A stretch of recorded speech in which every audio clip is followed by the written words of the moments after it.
तो आज हम शुरू करेंगे अध्याय 12 जिसका नाम है अनुपात और समानुपात। तो जैसे जैसे हम प्रश्नों को हल करेंगे वैसे वैसे हम आपको बताते रहेंगे कि अनुपात क्या होता है, समानुपात क्या होता है। तो इसकी पहली प्रश्नावली यानी कि 12.1 में हम आपको अनुपात क्या होता है ये बताएंगे। तो जैसे कि पहला प्रश्न दिया गया, एक कक्षा में 20 लड़कियाँ हैं और 15 लड़के हैं, अनुपात ज्ञात करना है लड़कियों की संख्या का लड़कों की संख्या से हमको अनुपात बताना है। तो सबसे पहले तो जो आपको दिया गया है वो लिख लो। 20 लड़कियां हैं तो लिख लेते हैं लड़कियों की संख्या कितनी है। कक्षा में लड़कियों की संख्या दी गई है 20 और लड़कों की संख्या कितनी है। लड़कों की संख्या हमको दी गई है 15 यानी कि 15। तो इसका मतलब कक्षा में कुल संख्या कितनी है, यानी कि कक्षा में, इसलिए कुल विद्यार्थी जो हैं लड़के और लड़की दोनों लगा के कितने हो गए। लड़कियों की संख्या 20, लड़कों की संख्या 15, दोनों को जोड़ देंगे तो आ जाएगा 35। अब हम आते हैं इसके ए में, हमको अनुपात बताना है लड़कियों की संख्या का लड़कों की संख्या से। तो क्या होता है देखो, लड़कियों की संख्या का अनुपात, लड़कियों की संख्या का अनुपात। देखो अनुपात का मतलब होता है ये भाग, रेशियो कहते हैं इंग्लिश में, बट्टे लड़कों की संख्या। तो जब हम इस प्रकार से लिखते हैं तो इसी को हम बोलते हैं अनुपात। लड़कियों की संख्या कितनी थी 20, लड़कों की संख्या कितनी थी 15।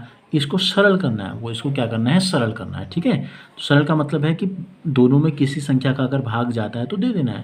जैसे 20 है, 20 में 5 का भाग जाता है, 15 में भी 5 का भाग जाता है। हम ऐसे भी कह सकते हैं 20 को हम 5 गुणा 4 लिख सकते हैं और 15 को हम 5 गुणा 3 लिख सकते हैं। भाग देने का मतलब ये है, दोनों में 5 आ गया तो क्या बचा 4/3। तो इसका मतलब क्या आ गया, लड़कियों की संख्या का लड़कों की संख्या से जो अनुपात आया, इसको इस प्रकार से लिखते हैं, बट्टे को ये लगा देते हैं 2 बिंदु इस प्रकार के और इसको पढ़ते हैं अनुपात। इसी प्रकार इसके बी में हमसे कहा गया है लड़कियों की संख्या का कुल विद्यार्थियों से अनुपात बताना है। तो अंश में लिखना है लड़कियों की संख्या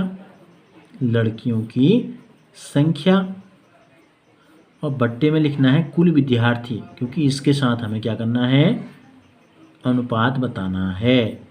तो लड़कियों की संख्या दी गई है 20, कुल विद्यार्थी अभी हमने निकाला 35 हैं। दोनों में 5 का भाग जाता है, क्यों जाता है, क्योंकि 5 दोनों में कॉमन है। कैसे, 20 को हम 5 गुणा 4 लिखते हैं, 35 को हम 5 सत्ते 35 लिखते हैं, तो 5 दोनों में कॉमन है, तो इसका मतलब ये आया 4/7। तो इसलिए लड़कियों की संख्या का कुल विद्यार्थियों के साथ जो अनुपात है वो अनुपात हो गया 4/7। इसको बोलते हैं 4:7।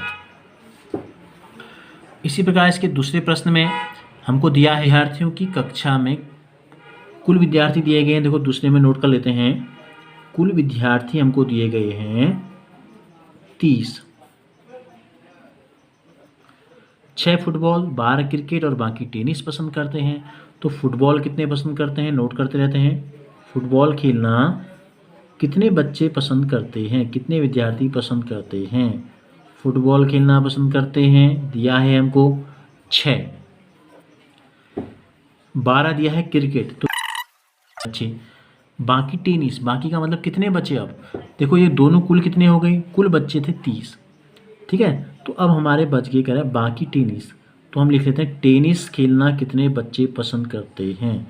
तो देखो कुल बच्चे कितने थे 30, तो जो बच्चे फुटबॉल पसंद कर रहे थे उसको माइनस कर देते हैं, कम कर दिया हमने।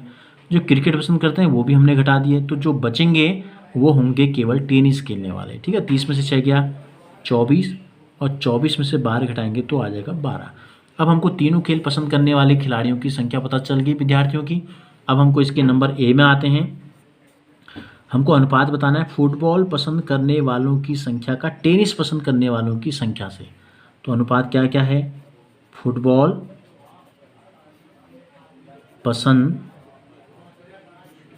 करने वाले विद्यार्थी बट्टे टेनिस पसंद करने वाले विद्यार्थियों का अनुपात। तो इनकी संख्या लिख देनी है हमको, कितने हैं फुटबॉल पसंद करने वाले, हमने यहाँ नोट कर लिया, देखो 6। टेनिस वाले कितने आए 12, 6 कम 6, 6 दूनी 12। तो कितना हो गया अनुपात, अनुपात हो गया 1:12। 2 हम इसको लिखते हैं। इसी प्रकार इसके बी में आ जाते हैं, क्रिकेट प्रेमियों का कुल विद्यार्थियों के साथ। तो क्रिकेट प्रेमी कितने हैं, क्रिकेट पसंद करने वाले खिलाड़ी कितने हैं, और बट्टे कुल विद्यार्थी कितने हैं जो सभी खेलों को अलग अलग पसंद करते हैं। तो क्रिकेट पसंद करने वालों की संख्या यहाँ देखो 12 है, कुल विद्यार्थी कितने हैं 30 हैं। तो सरल करेंगे तो क्या आएगा, देखो 6 गुणा 2 12 होता है और 6 गुणा 5 होता है 30, 6 पंजे 30, यानी कि 6 से दोनों में भाग जा रहा है, तो इसको लिखते हैं 2/5। तो इसका मतलब जो अनुपात है वो हो गया 2:5। तो ये होता है, इस प्रकार से जो है अनुपातों को ज्ञात किया जाता है।